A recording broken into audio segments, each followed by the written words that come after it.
사랑하는 성도 여러분, 예배 자리에 함께 하신 여러분을 환영합니다. 어디서 예배 드리든 주님을 만나는 귀한 시간 되기를 바랍니다. 우리 진솔하게 고백의 기도를 드리면서 예배 시작하겠습니다. 같이 기도합니다. 예수님 감사합니다. 주님 없습니다.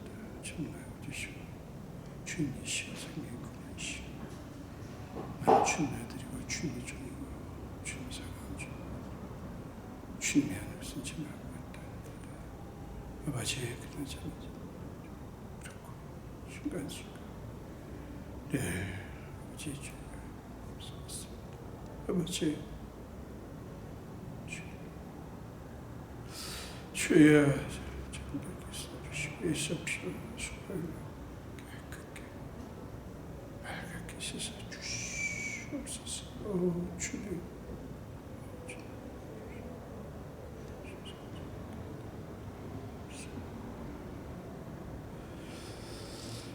하나님의 용서의 말씀을 들으시기 바랍니다. 오라 우리가 서로 변론하자. 너희의 죄가 주홍 같을지라도 눈과 같이 휘어질 것이요 진홍같이 붉을지라도 양털같이 희게 되리라. 아멘. 사도신경으로 신앙 고백합니다. 전능하사 천지를 만드신 하나님 아버지를 내가 믿사오며 그 외아들 우리 주 예수 그리스도를 믿사오니 이는 성령으로 잉태하사 동정녀 마리아에게 나시고 본디오 빌라도에게 고난을 받으사 십자가에 못 박혀 죽으시고 창세한 지 사흘 만에 죽은 자 가운데서 다시 살아나시며 하늘에 오르사 전능하신 하나님 우편에 앉아 계시다가 저리로서 산 자와 죽은 자를 심판하러 오시리라. 성령을 믿사오며 거룩한 공예와 성도가 서로 교통하는 것과 죄를 사하여 주시는 것과 몸이 다시 사는 것과 영원히 사는 것을 믿사옵나이다. 아멘. 우리 함께 찬송하시겠습니다. 사찬송가 309장이고요.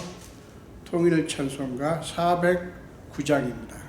309장 통일 찬송가는 409장입니다. 목마른 내 영혼 주가 이미 허락한 우리 찬양 함께 하시겠습니다. 목마른 내 영혼 주가 이미 허락한 그 귀한 영생수 주여 갈망합니다. 그 약속 따라서 힘써 간구하오니 오 주여 내 기도 어서 들어주소서. 예수의 사랑 예수의 사랑 바다 물결같이 내게 임하니 영광의 물결에 온전히 쌓여서 내 영혼의 기쁨 한량 없도다. 주 내게 약속한 금비 내려주시려. 은혜의 저구름 건너편에 떠올라 그 귀한 징조가 내게 밝히 보이니 나 힘을 다하여 주께 간구합니다. 예수의 사랑 예수의 사랑 바다 물결같이 내게 임하니 영광의 물결에 온전히 쌓여서 내 영혼의 기쁨 한량 없도다. 은혜의 소낙비 지금 흡족히 내려 구원의 큰 강물 흘러차고 넘쳐서 내 주한 모든 죄 모두 씻어버리니 나 지금 은혜를 충만하게 받았네. 예수의 사랑 예수의 사랑 바다 물결같이 내게 임하니 영광의 물결에 온전히 쌓여서 내 영혼의 기쁨 한량 없도다. 극차고 넘치는 주의 은혜의 물결 힘차게 밀려와 내게 만족합니다. 오 할렐루야로 주를 찬송하오니 내 마음의 기쁨이 항상 충만합니다.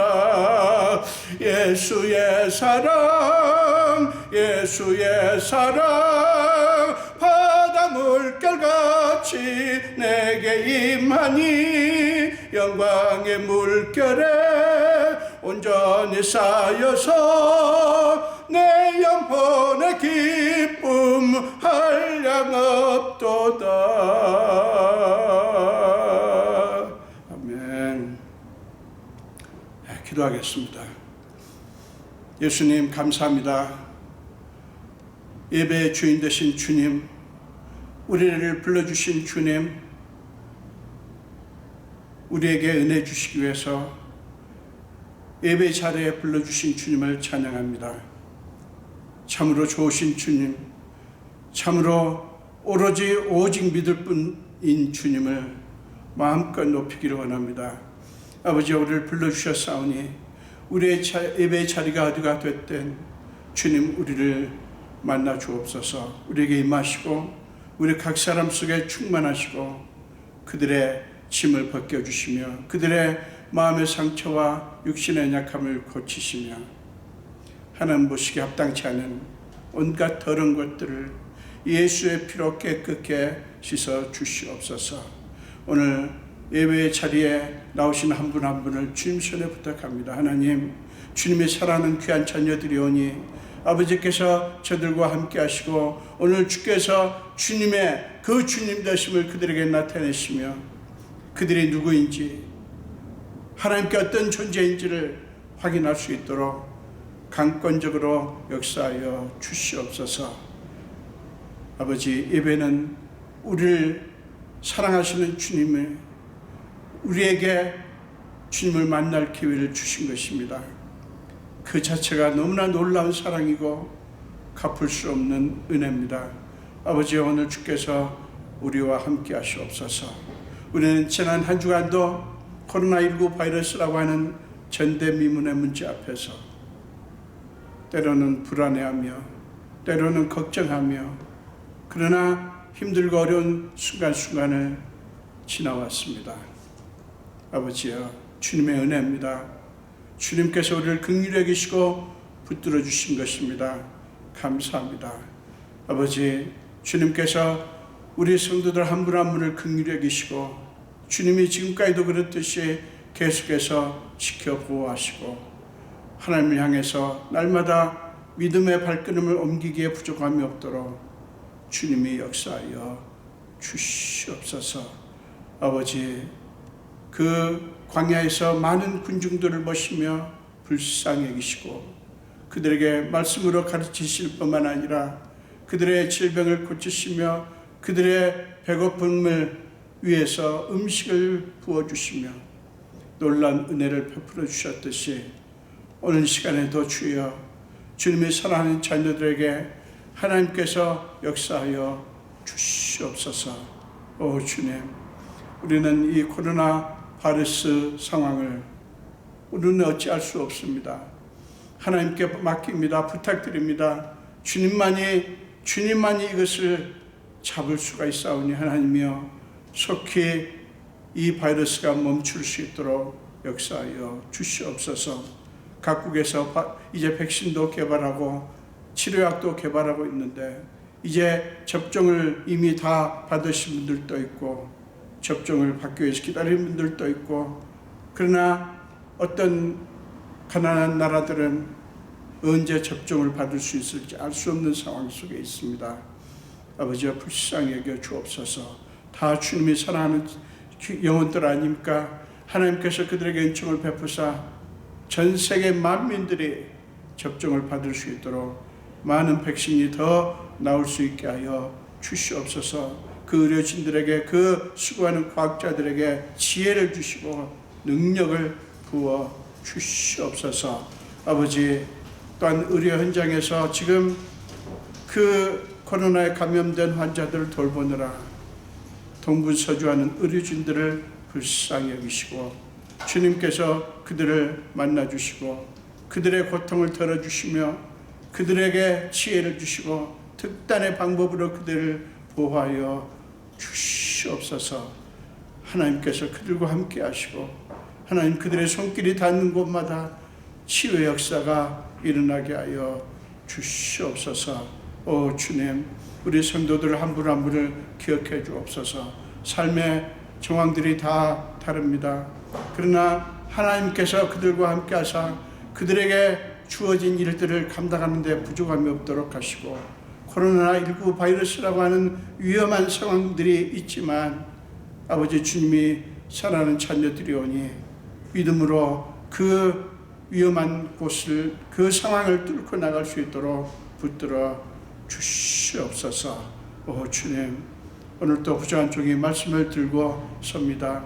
하나님께서 친히 종의 입술을 사용하사 말씀하여 주시옵소서. 아버지, 단 우리 교회 성도들 한 분 한 분에게 은총을 베푸시고 하나님께서 특별한 은혜를 부어 주시옵소서. 주님의 교회를 섬기시는 여러분들을 기억하시고 부정한 종을 비롯하여 장로님과 또 집사님들과 권사님들 주님께서 특별한 은혜를 부으사 이 어려운 때에 더 믿음이 불처럼 일어나게 하시고 흔들리지 않는 견고한 믿음으로 단련되는 귀한 기간이 되게 하여 주시옵소서. 주님 손에 맡겨왔고 감사드리며 예수 이름으로 기도합니다. 아멘.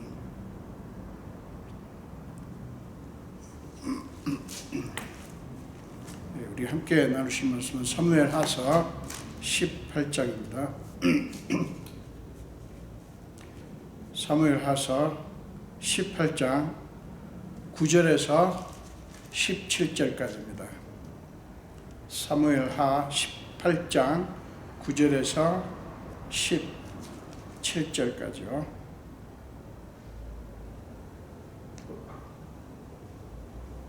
우리 한 목소리로 함께 읽겠습니다. 압살롬이 다윗의 부하들과 마주치니라. 압살롬이 노새를 탔는데 그 노새가 큰 상수리나무 번성한 가지 아래로 지날 때에 압살롬의 머리가 그 상수리 나무에 걸림에 그가 공중과 그 땅 사이에 달리고 그가 탔던 노새는 그 아래로 빠져나간지라. 한 사람이 보고 요압에게 알려 이르되 내가 보니 압살롬이 상수리 나무에 달렸더이다 하니 요압이 그 알린 사람에게 이르되 네가 보고 어찌하여 당장에 쳐서 땅에 떨어뜨리지 아니하였느냐. 내가 네게 은 10개와 띠 하나를 주었으리라 하는지라. 그 사람이 요압에게 대답하되 내가 내 손에 은 1000개를 받는다 할지라도 나는 왕의 아들에게 손을 대지 아니하겠나이다. 우리가 들었거니와 왕이 당신과 아비새와 이때에게 명령하여 이르시기를 삼가 누구든지 젊은 압살롬을 해하지 말라 하셨나이다. 아무 일도 왕 앞에는 숨길 수 없나니 내가 만일 거역하여 그의 생명을 해하였더라면 당신도 나를 대적하였으리이다 하니 요압이 이르되 나는 너와 같이 지체할 수 없다 하고 손에 작은 창 셋을 가지고 가서 상수리 나무 가운데서 아직 살아있는 압살롬의 심장을 찌르니 요압의 무기를 든 청년 10명이 압살롬을 에워싸고 쳐 죽이니라. 요압이 나팔을 불어 백성들에게 그치게 하니 그들이 이스라엘을 추격하지 아니하고 돌아오니라. 그들이 압살롬을 옮겨다가 숯불 가운데 큰 구멍에 그를 던지고 그 위에 매우 큰 돌무더기를 쌓으니라. 온 이스라엘 무리가 각기 장막으로 도망하니라. 아멘. 한 번 더 기도하겠습니다.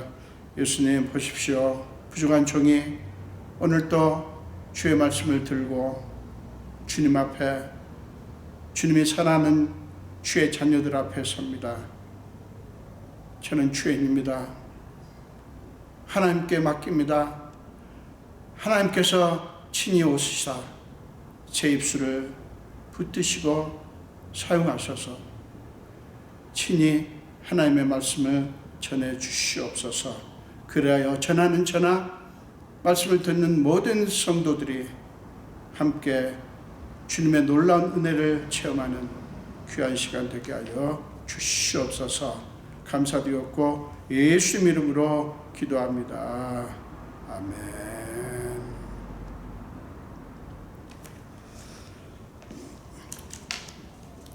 저는 오늘 본문 가지고 그리스도인들이 추구해야 할 목적이라고 하는 제목으로 함께 은혜를 나누겠습니다. 인간은 본능대로 사는 존재가 아니라 목적을 따라 사는 존재입니다. 사람은 어떤 목적이 있어야 삶의 의욕을 느끼죠. 그런데 우리 그리스도인들에게는 한 가지 다른 점이 있습니다. 그것은 비그리스도인들과 다른 목적을 갖고 살아야 한다 하는 것이죠. 그리스도인들이 사는 삶의 목적과 비그리스도인들이 사는 삶의 목적이 다르다 하는 것이죠. 그렇다면 그리스도인은 어떤 목적을 갖고 살아야 하는 것일까요? 본문은 그리스도인들이 마땅히 가져야 할 목적이 무엇인지를 우리에게 제시를 합니다. 본문은 자기 아버지에게 반역을 일으켰던 압살롬에 대한 처리 문제를 다루고 있습니다. 여러분, 반역을 일으켰을 때만 해도 압살롬을 따르는 백성들이 훨씬 많았습니다. 백성들의 마음이 압살롬에게 다 기울었고요. 심지어는 다윗의 충성스러운 모사인 아히도벨까지도 다윗을 버리고 압살롬의 편이 되었습니다. 그만큼 백성들의 마음이 압살롬에게 기울었다는 것을 보여주는 거죠. 당시 다윗의 상황은 왕국을 버리고 도망 나올 수밖에 없을 만큼 처참했습니다. 사무엘하서 15장 13절 이하에 기록이 되어 있죠. 다윗에게는 더 이상 미래가 없어 보였습니다. 오늘 본문을 담고 있는 사무엘상 하 18장은 다윗의 사람들과 압살롬의 백성들의 전투 이야기를 간략하게 다룹니다. 전력의 차이가 컸기 때문에 다윗은 패할 수밖에 없는 그런 상황이었습니다. 그러나 전투의 결과는 전혀 예상을 뒤엎는 것이었습니다. 성경은 이렇게 증언합니다. 거기서 이스라엘 백성이 다윗의 부하들에게 패하매 그날 그곳에서 전사자가 많아 2만 명에 이르렀고 그 땅에서 사면으로 퍼져 싸웠으므로 그날의 수풀에서 죽은 자가 칼에 죽은 자보다 많았더라. 18장 7절 8절에서 말씀합니다. 그리고 본문이 시작되는 9절은 다윗의 백성들에게 패한 반역의 우두머리인 압살롬의 모습이 그려져 있습니다. 압살롬이 다윗의 부하들과 마주치니라 압살롬이 노새를 탔는데 그 노새가 큰 상수리나무 번성한 가지 아래로 지날 때에 압살롬의 머리가 그 상수리 나무에 걸림에 그가 공중과 땅 사이에 달리고 그가 탔던 노새는 그 아래로 빠져나간지라. 압살롬이 나무가지에 대롱대롱 매달리게 된 것입니다.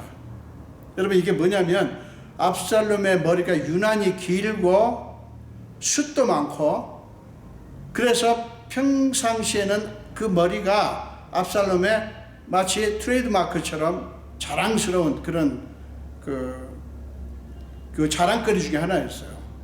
근데 지금 그 머리 때문에 좀 문제가 발생한 거예요. 지금 압살롬이 나뭇가지에 대롱대롱 매달려 있는 모습, 호기롭게 반역을 일으킨 이 반역의 결말이 참으로 어처구니가 없지 않습니까? 다윗의 백성 중 누군가가 이 상황을 다윗의 장수인 그리고 군 최고 사령관인 요압에게 알립니다. 그러자 요압이 그 사람에게 대뜸 네가 보고 어찌하여 당장에 쳐서 땅에 떨어뜨리지 아니하였느냐? 내가 네게 은 10개와 띠 하나를 주었으리라 라고 그가 나무에 매달린 압살롬을 쳐 죽이지 않은 것에 대해서 책망을 하고 있습니다. 왜 그랬을까요? 반역의 우두머리인 그를 죽이면 그것으로 모든 상황이 완전히 종료되는 거예요. 그런데 그걸 안 했다는 것이죠. 그러나 요압에게 이 사실을 알린 그 사람이 압살롬을 죽이지 않은 데는 중요한 이유가 있었죠. 그게 12절에 기록이 되어 있죠. 우리가 들었거니와, 지금 그 앞에 그 다윗이 그 부하들에게, 백성들에게 얘기를 했어요. 5절에 나옵니다. 18장 5절에 우리가 들었거니와 왕이 당신과 아비새와 이때에게 명령하여 이르시기를 삼가 누구든지 젊은 압살롬을 해하지 말라 하셨나이다 라고 말합니다. 5절에 기록된 걸 보면 다윗이 그 장수들에게 그거를 분부했어요. 장수들만 들은 게 아니라 모든 백성들이 그 다윗 왕이 명령한 그 명령을 들었습니다. 지금 이 요압에게 압살롬의 소식을 전한 이 사람이 그 얘기를 하는 거예요. 그의 판단의 근거는 뭡니까? 다윗 왕의 명령이었습니다. 자기의 생각이나 판단이 아니에요.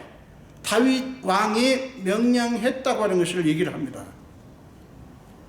그 사람은 왕의 명령을 마음에 담고 있었기에 압살롬을 죽이지 않았고요. 그 죽이지 않은 것에 대해서 그는 자신이 있었어요.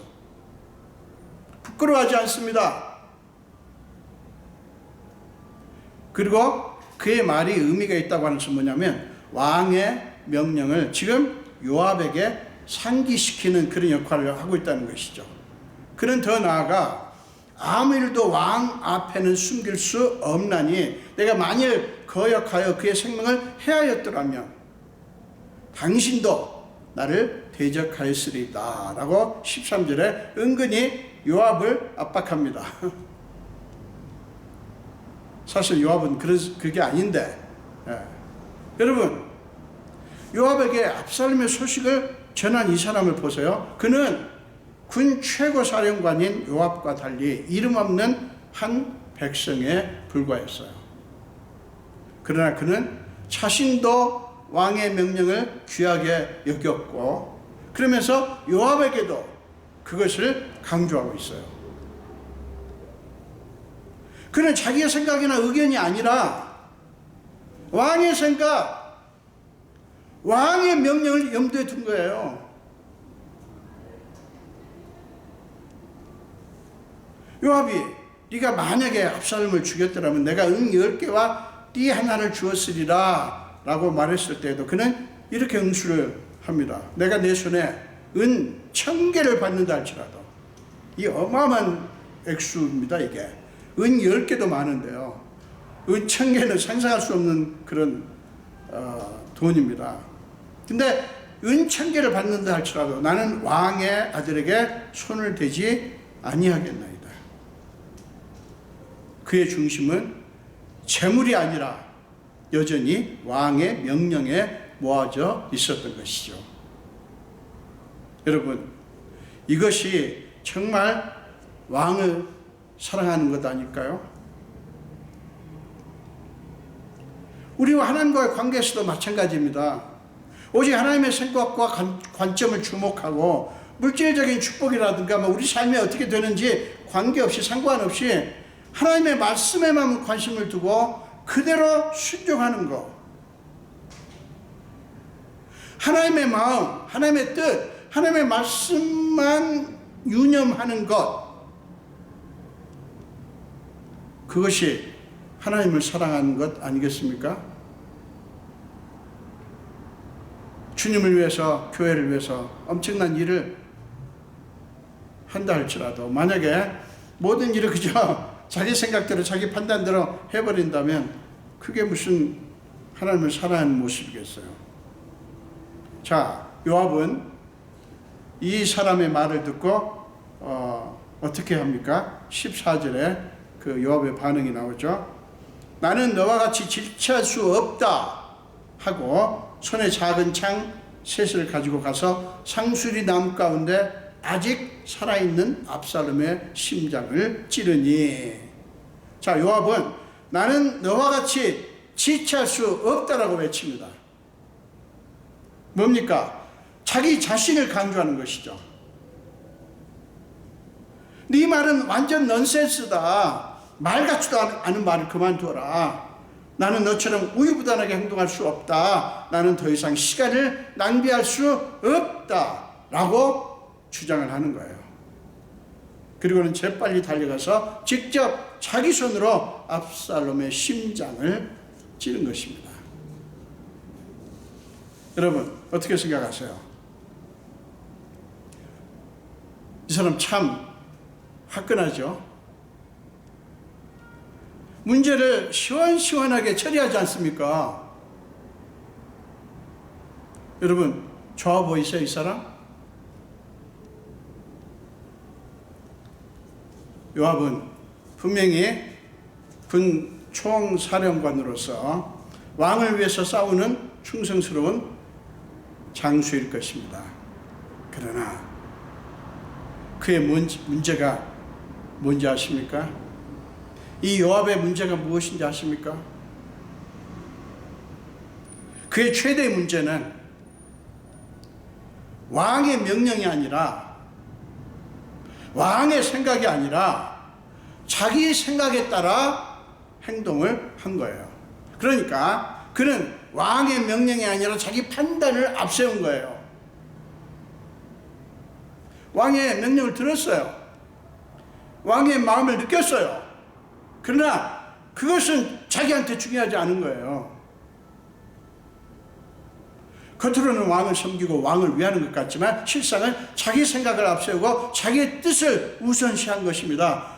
자기 방식으로 왕을 섬긴 거예요. 자기 방식으로. 여러분, 오늘날 이런 식으로 하나님을 섬기는 사람들이 많습니다. 아마도 요압은 왕의 명령이 마음에 들지 않았을 거예요.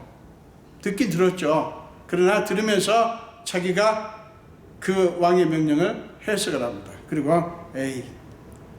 왕은 뭐라고 하든 내 생각대로 할 거야. 이미 마음은 결정한 거예요. 왕의 생각대로 했다가는 반역을 멈추게 하기는커녕 오히려 문제가 더 커질 것이라고 요압은 믿었을 것입니다.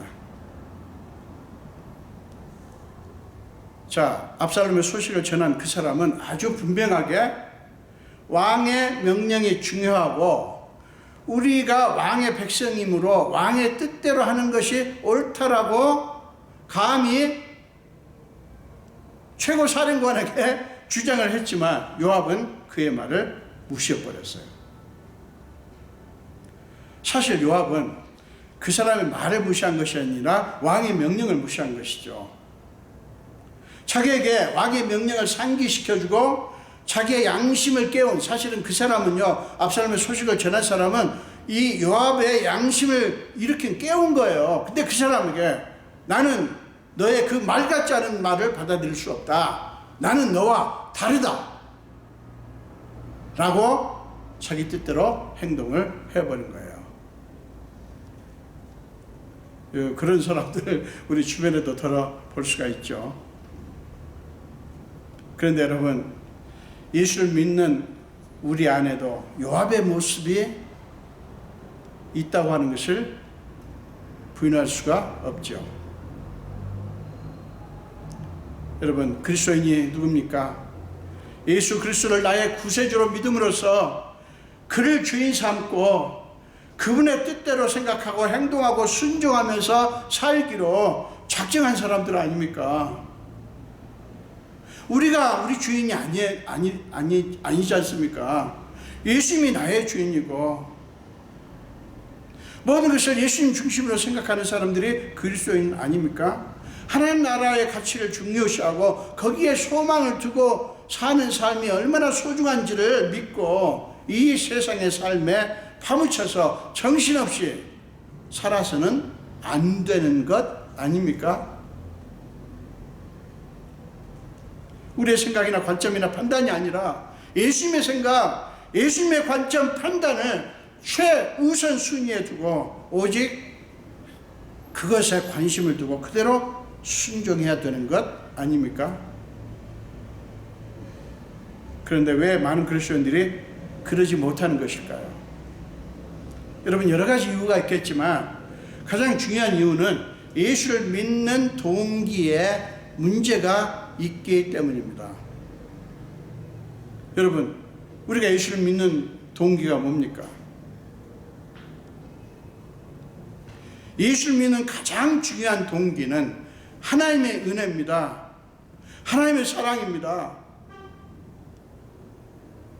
이게 굉장히 중요합니다. 이 말은 우리가 예수를 믿게 된 것이 하나님이 우리를 사랑하셔서 우리에게 베푸신 은혜 때문이라는 거예요. 우리가 예수를 믿고 섬기게 된 것이 하나님이 우리를 사랑하셔서 은혜를 베푸셨기 때문이다 하는 겁니다. 여러분, 이 순서가 뒤바뀌면 안 됩니다. 우리가 잘 믿음으로써 은혜를 따내는 것이 아니라 하나님이 먼저 우리를 사랑하시고 은혜를 베푸셨기 때문에 그 은혜의 힘으로 우리가 예수를 믿고 섬기게 된 것입니다. 요한일서 4장 10절과 19절을 보세요. 성경은 분명하게 우리가 하나님을 사랑한 것이 아니라 하나님이 먼저 우리를 사랑하셨다고 가르칩니다. 우리가 하나님을 사랑한 것이 아니라 하나님이 먼저 우리를 사랑하셨다고요. 여러분, 그 말씀 믿으시죠? 우리가 하나님을 믿고 하나님을 사랑할 수 있는 근거는 하나님이 먼저 베푸신 은혜예요. 우리가 예수를 믿을 수 있었던 것은 우리 쪽에서의 어떤 깨달음이나 어떤 노력이 아니라 하나님이 먼저 우리를 위해서 은혜를 베푸셨기 때문이다 하는 거예요. 에베소서 2장 8절과 9절에서 그걸 강조하잖아요. 우리는 은혜로 구원을 받은 것이다. 은혜에 의해서 그 은혜를 깨닫고 거기에 감사해서 그것을 믿고 그 믿음으로 예수를 믿게 되었다 하는 것을 에베소서 2장 8절과 9절에서 강조하지 않습니까? 그리고 그 은혜가 우리에게 하나님을 믿고 하나님을 사랑할 수 있는 동기와 능력을 줍니다. 은혜가. 그러니 우리가 어떻게 우리 중심으로 우리의 생각과 우리의 관점대로 하나님을 믿고 사랑할 수가 있겠습니까? 만약에 그런다면 그건 우리가 기독교 진리를 믿는 게 아니죠. 사랑하는 여러분, 이것이 기독교 복음의 핵심 진리입니다. 은혜가 먼저입니다. 시편 92편 4절 말씀을 함께 보겠습니다. 시편 92편 4절입니다. 여호와여, 주께서 행하신 일로 나를 기쁘게 하셨으니 주의 손이 행하신 일로 말미암아 내가 높이 외치리이다. 이 말씀을 풀어보면 이렇습니다. 여호와여, 주께서 행하신 일 때문에 나는 소름이 끼칠 것 같은 감격을 느낍니다. 이 지금 나를 기쁘게 하셨으냐 말 의미가 그거예요. 나는 소름이 끼칠 것 같은 감격을 느낍니다. 뭐 때문에요? 주께서 행하신 일 때문에. 주께서 나를 위해 하신 일들이 너무 귀하고 감사하기 때문에 나는 찬양을 드리지 않을 수 없습니다.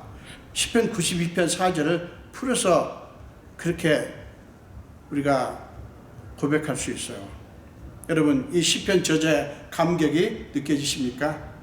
이 시편 저자가 지금 얼마나 감격하고 있는 게 느껴지세요? 그는 하나님이 두려워서 지금 찬양하는 게 아니에요. 찬양 안 하면, 하나님을 높이지 않으면 해가 있을까봐 두려워서 그렇게 하는 게 아니에요. 하나님이 자기에게 베푸신 은혜가 너무 커서 그 은혜에 대한 감격이 그를 그렇게 하도록 만들었다고 고백을 하는 거예요. 여러분, 결국 핵심은 무엇입니까? 하나님이 나를 위해서 베푸신 은혜입니다. 그러므로 우리 자신을 주목할 수 없지요. 오직 하나님을 주목하고 하나님은 우리의 삶의 중심에 모실 수밖에 없지 않겠습니까? 여러분, 이 말씀에 비춰보면 요압은 왕을 섬기는 것이 아니에요. 사실은 자기 중심이고 자기 만족을 위해서 이렇게 하는 겁니다. 왕의 뜻, 왕의 생각, 왕의 말씀보다도 자기의 뜻, 자기의 생각, 자기의 판단을 우선시한 거예요. 그러므로 그것은 왕을 사랑하는 것도 아니고 왕에게 충성하는 것도 아니죠. 사랑하는 여러분, 우리는 자꾸 우리가 하나님을 위해서 어떤 일을 할까 하는 거에 너무 몰입되어 있어요. 그러니까 왜 그럴까요?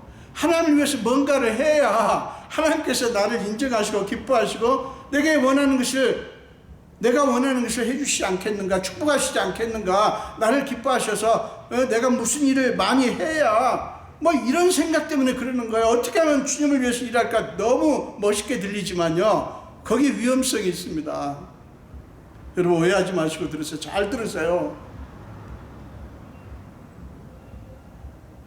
동기는 도외시하고 행위에만 관심을 두는 것이에요. 하나님으로부터 오는 은혜에 대한 감격이 동기가 되지 않고 나의 어떤 신앙 행위로 하나님을 감동시키겠다고 하는 의도가 동기가 되면, 잘 들으세요. 제가 반복합니다. 하나님으로부터 오는 은혜에 대한 감격이 동기가 되지 않고, 무슨 동기요? 하나님을 섬기는, 주를 위해서 뭔가를 하는 동기가 되지 않고 나의 어떤 신앙 행위로 하나님을 감동시키겠다고 하는 의도가 동기가 되면 아무리 열심히 신앙생활을 하고 하나님을 섬긴다 해도요, 그것은 자기 중심으로 자기 만족을 위해서 섬기는 것입니다. 여러분, 이 사실을 잊지 마시기 바랍니다. 복음의 핵심이기 때문에 그래요. 굉장히 중요합니다. 하나님을 믿고 하나님을 위해서 일을 하고 여러 가지 있잖아요. 교회를 섬기고 헌신하고 물질을 드리고 선교도 하고 많은 것들이 있잖아요. 그거의 동기는 그렇게 해야 하나님이 나를 인정해 주실 것이다. 그게 동기가 되면 안 된다는 것이죠. 하나님이 내게 베푸신 은혜에 대한 감격, 이게 동기가 돼야 된다 하는 거예요. 여러분, 만약에 우리가 열심히 일을 해서 하나님을 감동시키고 움직이게 하겠다, 이런 식의 동기가 바로 요압 방식으로 신앙생활을 하고 교회를 섬기는 것입니다. 사랑하는 여러분, 하나님 중심이 되십시오. 여러분 중심이 아니라 하나님 중심이 되십시오. 자, 이게 무슨 말인지 쉬운 것 같으면서 어렵죠? 하나님이 중심이 되어, 하나님 중심이 되어 행동한다는 것이 무엇인지를 보여주는 한 예가 성경에 있어요. 여러분, 여러 인물들이 있겠지만 다윗에게서 그 모습을 찾아볼 수가 있습니다. 다윗은 어느 날 자기는 왕국에 있는데 하나님의 교회는 성막에 계신 것이 안타까워서 성전을 건축하기로 합니다. 사무엘하서 7장이 쭉 나오죠. 그리고 역대상 또 22장에 나옵니다. 이 얼마나 아름다운 마음입니까, 여러분? 자기는 왕궁에 있고 하나님의 교회는 성막에 있어요. 그러니까 텐트에 있다고요. 그런데 이 다윗이 그게 너무 안타까운 거예요. 마음이 아픈 거예요. 그래서 하나님의 성전을 건축하기로 작정을 한 것입니다. 여러분, 이 얼마나 아름다운 마음입니까? 얼마나 가상한 소원입니까? 안 그렇습니까? 자기 자신을 위한 것이 아니잖아요.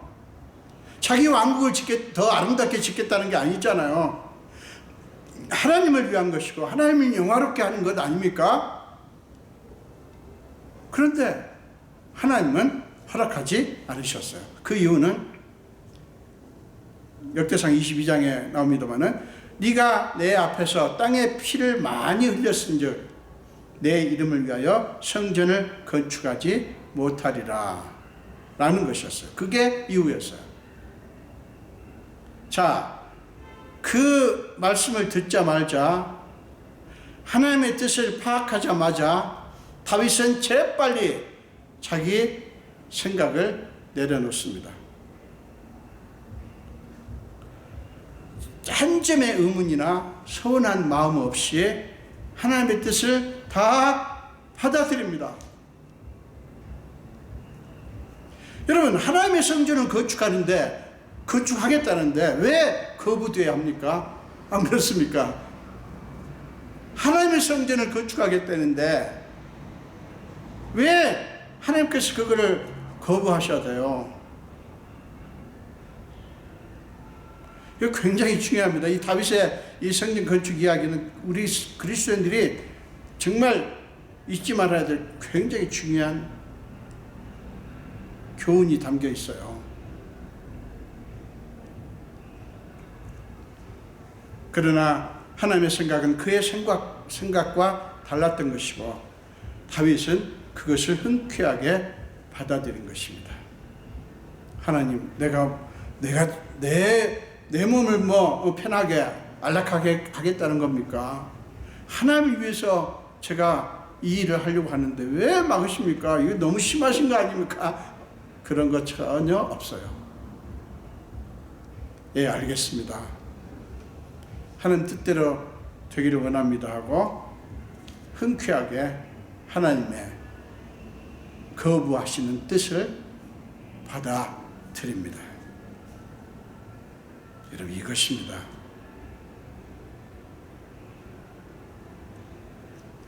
이게 하나님의 중심이에요. 이게 하나님 중심으로 모든 것을 하는 것입니다. 다윗은 하나님 중심으로 지금 그 결정을 한 것입니다. 받아들인 거예요. 오늘날 그리스도인들이 교회를 섬기면서 가장 흔히 범하는 실수가 이것입니다. 자꾸 자신의 뜻이나 생각이나 판단을 앞세우는 거예요. 어쩌면 그렇게도 빠른지 몰라요.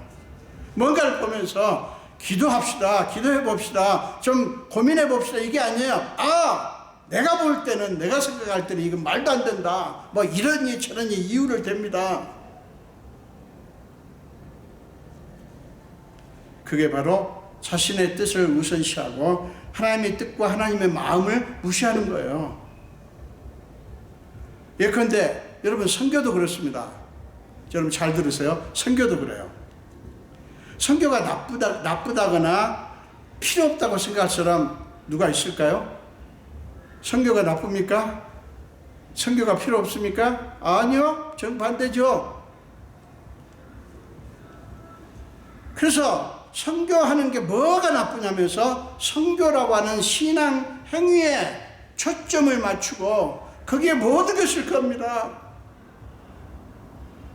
그런데 이것을 하나님 중심으로 생각하면 이렇게 생각을 해야 됩니다. 하나님이 지금 우리에게 이것을 하라고 하시는가? 하나님이 원하시고 기뻐하시는 방식인가? 이것을 고민해야 하는 거예요. 그게 하나님 중심으로 선교를 바라보는 것입니다. 정말 굉장히 우리 그리스도인들이 주의해야 돼요. 교회를 섬기는 이런저런 모양들, 전도하고 선교하고 얼마나 좋습니까? 근데 우리는 언제나 그것을 할 때 성경에 그렇게 기록되어 있으니까 그게 옳은 거니까 하나님께서 기뻐하시는 거니까. 여러분, 하나님 기뻐하신다는 게 뭐예요? 성경에 기록되어 있으면 무조건 다 그겁니까?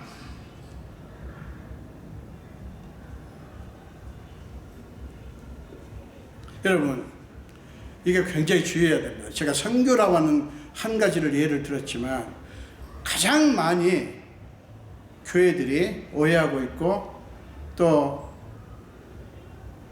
하나님의 종들이 오해하고 있는 부분이기 때문에 그래요. 우리가 만약 선교를 하고 나서 우리는 주님이 기뻐하시는 선교를 했어 라고 자랑을 한다면 여러분, 그게 바로 요합식으로 섬기는 것입니다. 요합식으로.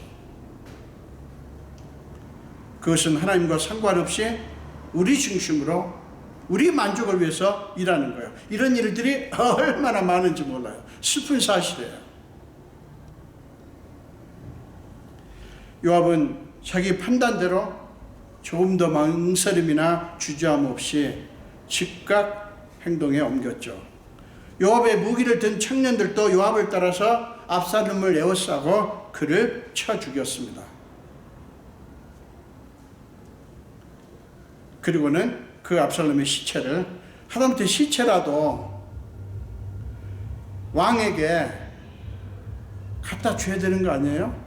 그런데 그 시체를 구덩이에다 쳐놓고 돌 무더기를 쌓아버립니다. 요압은 자기도 왕의 명령을 어겼어요. 그렇지만 자기를 따르는 청년들까지 같은 죄를 짓게 만든 거예요. 사랑하는 여러분, 우리는 우리를 따르는 사람들, 나와 함께하는 사람들에게 어떻습니까? 여러분은 여러분을 따르는 사람들, 여러분과 함께하는 사람들에게 어떤 역할을 하십니까? 하나님을 따르게 하십니까? 아니면 나도 하나님을 따르지 않고 그 사람들도 하나님을 따르지 않도록 유도합니까? 여러분, 이건 무서운 사실이에요. 무서운 사실이에요. 저는 하나님의 종으로서 정말 이 부분을 생각할 때 한참을 하나님 앞에 정말 눈을 감고 가만히 있었어요. 나는 성도들을 어떻게 인도하고 있는가? 지금까지 내가 하나님을 섬기면서 나를 믿고 따르는 사람들에게 어떤 역할을 했는가 생각을 해봅니다. 사랑하는 여러분, 저는 여러분들을 하나님의 말씀에 순종하도록 인도할 것입니다. 율법이 아니라, 공로주의가 아니라 복음에 주목하도록 여러분을 인도할 것입니다.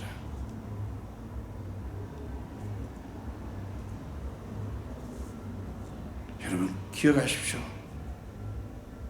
여러분과 가까이 있는 사람들, 여러분과 함께 있는 사람들에게 여러분은 어떤 역할을 하십니까? 어떤 역할을 하십니까? 그들에게 하나님을 따르게 합니까? 아니면 하나님을 멀리하게 합니까? 자, 요압의 대담하고 신속한 결단 덕분에 반역은 신속하게 평정이 되었습니다. 그러면 된 건가요? 골치 아픈 문제가 해결됐으니 그러면 됐습니까? 여러분, 요압의 이 모습이 멋있어 보입니까? 세상은 요압처럼 뭔가를 되게 하기 위해서 폭력도 불사하는 사람, 자신감이 넘치는 사람, 화끈하게 일 처리를 잘 하는 사람을 훌륭한 리더십을 가진 지도자라고 생각하고 칭송을 합니다. 그러나 여러분, 하나님의 판단은 전혀 다릅니다. 하나님은 다윗처럼 하나님 중심으로 생각하고 판단하고 순종하는 사람들을 기뻐하십니다. 여러분, 다윗의 입장을 한 번 더 생각해 보세요. 자기는 왕궁에 있고 하나님의 궤는, 언약궤는 성막에 있어, 텐트 안에 있어요. 여러분, 너무 안타까워서 성막을 모실, 성전을 짓겠다고 하는 거예요. 하나님을 모실 얼마나 귀한 마음이에요. 그런데 그거를 하나님이 거부하십니다. 왜 서운한 마음에 들지 않겠어? 인간적으로 왜 서운하지 않습니까? 하나님의 뜻에 대한 절대 순종이 그 마음속에 있었기 때문에, 그게 하나님 중심으로 생각하고 판단하는 거예요. 여러분, 하나님은 자기 자녀들이 하나님의 마음에 합한 자 되기를 원하십니다. 이런 말을 하면 우리는 얼른 그러면 주님, 제가 무엇을 해야 합니까? 라고 묻습니다. 여러분, 예수님은 우리가 그저 주님 안에 있기를 원하십니다. 여러분, 누가복음 10장 38절부터 42절까지 말씀 보세요. 마르다와 마리아 이야기가 나오지 않습니까? 그 중에 39절에 보면 마리아는 예수님의 발 앞에, 발치 앞에 앉아서 예수님의 말씀을 듣느라 정신이 없습니다. 누구를 기뻐했어요? 여러분, 일하는 게, 교회를 하는 게 나쁘다? 그저 그냥 예배나 드리고, 하나님의 말씀이나 들여다보고 이걸 기뻐한다. 어떤 그 겉으로 드러난 그 일의 내용을 가지고 여러분 생각하지 마세요. 마음입니다. 마음, 동기라고요.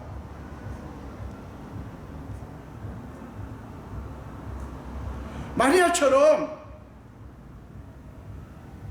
예수 안에서 예수님과 함께 있는 것입니다. 요한복음 15장에서 말하자는 4절 이하에서 내 안에 거하라, 나도 너희 안에 거하겠다 말씀합니다. 여러분, 자꾸만 나는 주님을 위해서 한 것이 없으니 어떡하지? 하나님께서 나를 축복하시지 않겠네, 하나님이 나를 싫어하겠네 라는 식으로 불안해하는 사람들이 얼마나 많은지 몰라요. 여러분, 그러지 마십시오. 그것은 마르다처럼 생각하는 것입니다.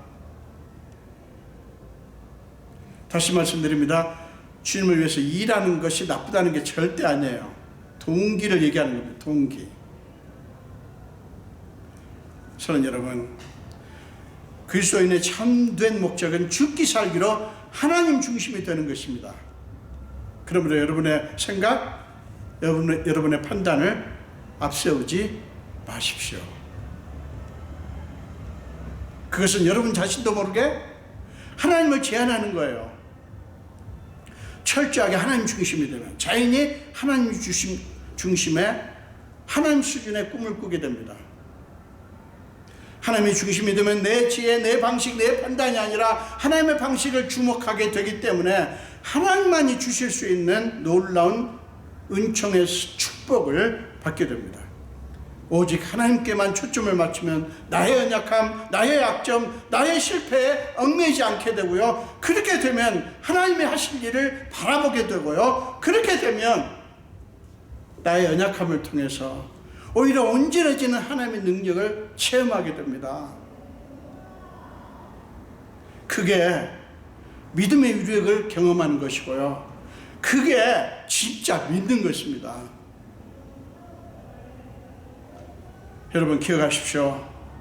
그리스도인은 우리의 힘으로 얻을 수 있는 것만을 목표로 삼는 사람들이 아니에요. 이게 지금 무슨 말인가 하면, 여러분, 우리가 열심히 노력해서 얻을 수 있는 무언가를 그런 방식으로 삶을 사는 사람들이 아니어야 된다는 거예요.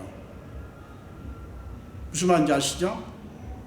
우리 힘으로 얻을 수 있는 것들이 있잖아요. 그것만을 목표로 살아서는 안 된다고요. 하나님께서 주시는 선물, 하나님의 수준의 선물을 바라봐야 되는 사람들이라고요. 여러분, 우리가 그렇게 믿을 때 하나님은 기뻐하십니다. 우리가 그렇게 하나님을 생각할 때, 네가 나를 믿는구나. 네가 그 너의 삶의 모든 영역에서 나를 인정하는구나. 네가 네 힘으로 하려고만 하지 않고 나를 의지하는구나. 그 모든 것의 근원이 내게 있고 내가 그것을 너에게 줄 수 있다고 하는 것을 믿는구나 라고 생각하시고 하나님은 기뻐하십니다. 사랑하는 여러분, 여러분의 상황이 어떻든 상관없이 하나님 중심이 되셔서 하나님이 하시는 일을 꿈꾸시고요, 하나님이 하시는 일을 체험하시는 믿음의 사람들이 다 되시기를 간절히 축원드립니다. 기도하겠습니다. 예수님 감사합니다. 오늘도 주님 앞에 예배하게 하시고 말씀을 주신 주님을 찬양합니다. 오늘 우리는 요압의 이야기를 통해서 하나님 중심의 삶이 되는 것이 얼마나 귀한지, 하나님 중심이 될 때에 어떤 일이 벌어지는가를 말씀을 통해서 봅니다. 우리는 정말 때에 따라 우리 중심이 되어서 우리 만족을 위해서 하나님을 섬겼던 적이 있었던 것도 고백합니다. 아버지, 주님을 섬기고 주님을 믿고 섬기고 주님을 위해서 헌신하고 수고하는 모든 것의 동기가 하나님께서 먼저 나를 사랑하시고 은혜를 베푸신 것에 거기에만 있게 하여 주시옵소서. 감사드렸고 예수 이름으로 기도합니다. 아멘.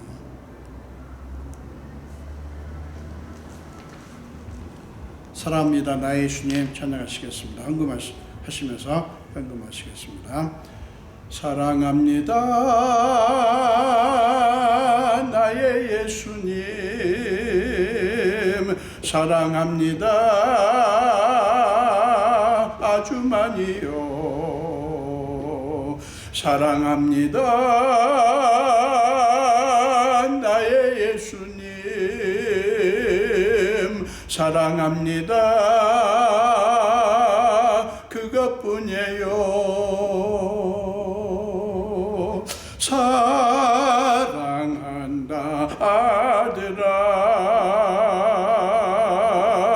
내가 너를 잘 아노라. 사랑한다 내 딸아, 내게 축복 더하노라. 기도하겠습니다. 예수님 감사합니다. 주님의 사랑하는 자녀들이 주님 앞에 귀한 예물을 드립니다. 이 예물의 의미가 무엇이고 이 예물 속에 담긴 저들의 형편과 사정을 낱낱이 아시는 주님, 주님의 자녀들이오니 주님께서 하늘을 여사 하나님의 수준으로 하나님의 방식으로 마음껏 축복하여 주옵소서. 특별히 소득 중에서 10분의 1은 주님의 것이라고 믿고 구별하여 11조를 드린 분들에게 말라기 3장 10절에서 약속하신 그 약속들을 낱낱이 이루어 주시옵소서. 감사드리고 축복하며 예수 이름으로 기도합니다. 아멘.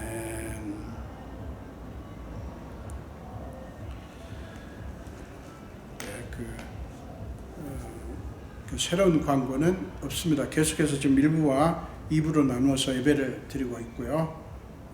그리고 교회 못 오시는 몇 가정들을 위해서 또 다른 분들을 위해서 예배 동영상을 이렇게 통해서 예배 드리도록 이렇게 하고 있습니다. 여러분 계속해서 기도해 주시기를 바랍니다.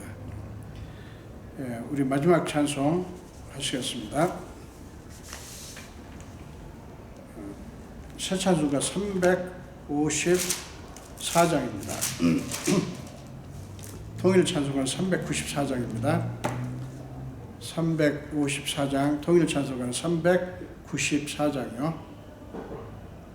주를 앙모하는 자 올라가 우리 함께 찬양하겠습니다. 주를 앙모하는 자 올라가 독수리 같이 모든 싸움 이기고 근심 걱정 벗으러 올라가 독수리 같이 주 앙모하는 자, 주 앙모하는 자, 주 앙모하는 자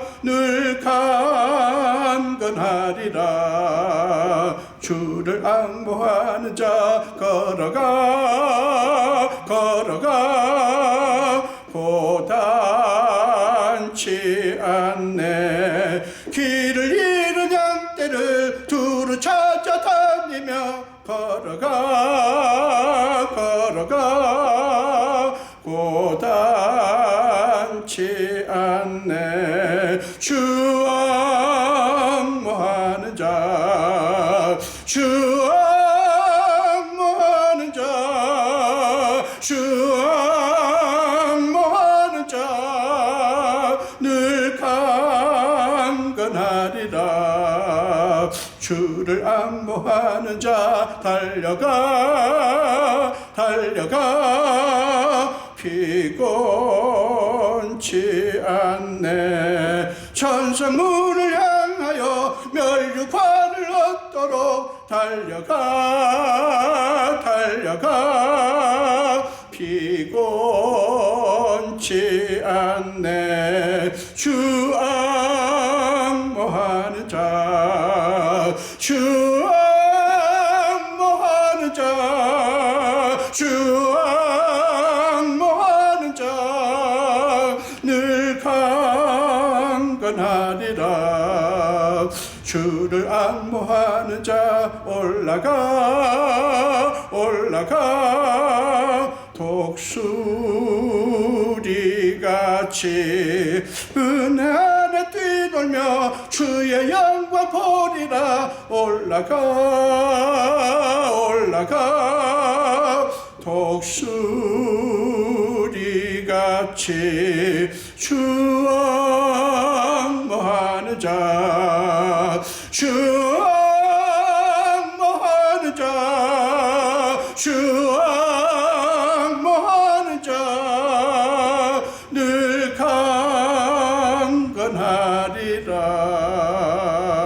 강건하리라. 아멘. 기도하겠습니다.